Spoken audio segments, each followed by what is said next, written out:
Welcome, everyone. Today we're delving into one of the most commonly ordered, yet often misunderstood panels in clinical medicine, liver enzyme tests. These labs are pivotal in identifying liver disease, but they also offer insights into systemic conditions, and interpreting them correctly is critical for getting the diagnosis right. So whether you're a student, a clinician, or just a curious learner, this is your comprehensive guide to making sense of liver enzymes.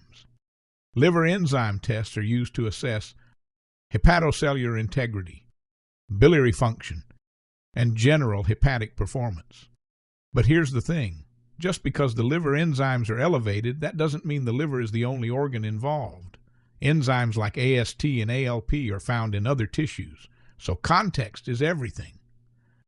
These labs play a role in evaluating everything from autoimmune hepatitis to fatty liver, drug toxicity, infections, and even infiltrative diseases like amyloidosis or lymphoma. Let's break down the major players, what they do, where they're found, and what their elevations really mean. ALT is your go-to enzyme for hepatocellular injury. It lives almost exclusively in liver cells.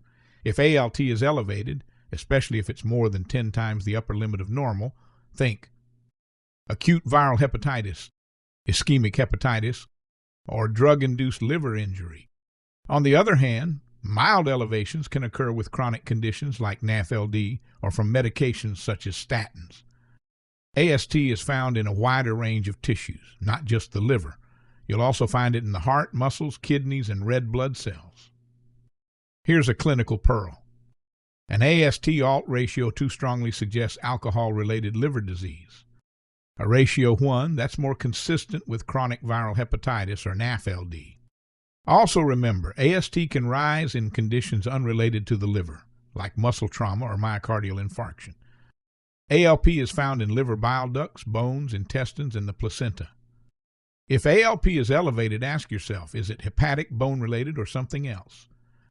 High ALP in the setting of liver disease points to cholestasis, bile flow obstruction, or disease of the biliary system. This includes gallstones, primary biliary cholangitis, primary sclerosing cholangitis. To confirm the source, bring in GGT. GGT is highly sensitive but not specific. It rises with alcohol use, drugs like phenytoin, cholestatic injury. But if both ALP and GGT are elevated, then you can be pretty confident that the ALP elevation is hepatic in origin, not bone. LDH is everywhere in the liver, heart, muscle, and red cells. You won't use LDH to evaluate routine liver disease, but it can help in massive hepatocyte necrosis like in ischemic hepatitis or severe hemolysis. Liver enzyme interpretation is all about patterns. Here's a simple framework. Pattern enzymes, elevated common causes. Hepatocellular ALT, AST, especially viral hepatitis, autoimmune hepatitis, drugs, ischemia.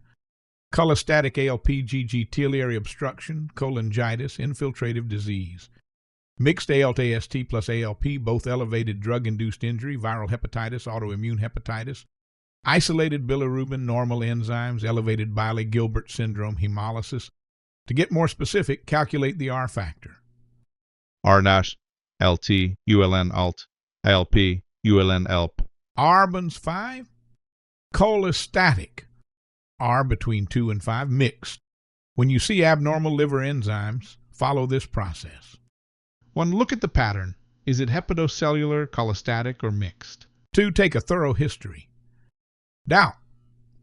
Prescription meds, supplements, and OTCs. Viral exposures or travel. Family history. Symptoms like jaundice, fatigue, pruritus, or right upper quadrant pain. 3. Order additional labs. Autoimmune panel, ANA. Metabolic workup, iron studies, ceruloplasmin, alpha-1 antitrypsin. Get imaging. Start with right upper quadrant ultrasound. If needed, escalate to your ERCP. If muscle injury is suspected, check CPK and possibly aldolase. Let's list the common causes by category. Benign or transient. Vigorous exercise. Statins or NSAID. Gilbert syndrome. Infectious. Telnatus E. Current. Sepsis. Autoimmune. Autoimmune hepatitis. primary biliary cholangitis, primary sclerosing cholangitis, metabolic, hemochromatosis, Wilson's disease, alpha-1 antitrypsin deficiency, drug or toxin-induced acetaminophen, amiodarone, herbal supplements, methotrexate, other, ischemic hepatitis, malignancy, hepatic infiltration, cardiac congestion, celiac disease, sometimes mildly elevated transaminases. How do we follow up? Mild, isolated elevations, repeat in 2 to 4 weeks, often improves with lifestyle changes or stopping an offending drug. Persistent or worsening abnormalities, time to order serologies and imaging.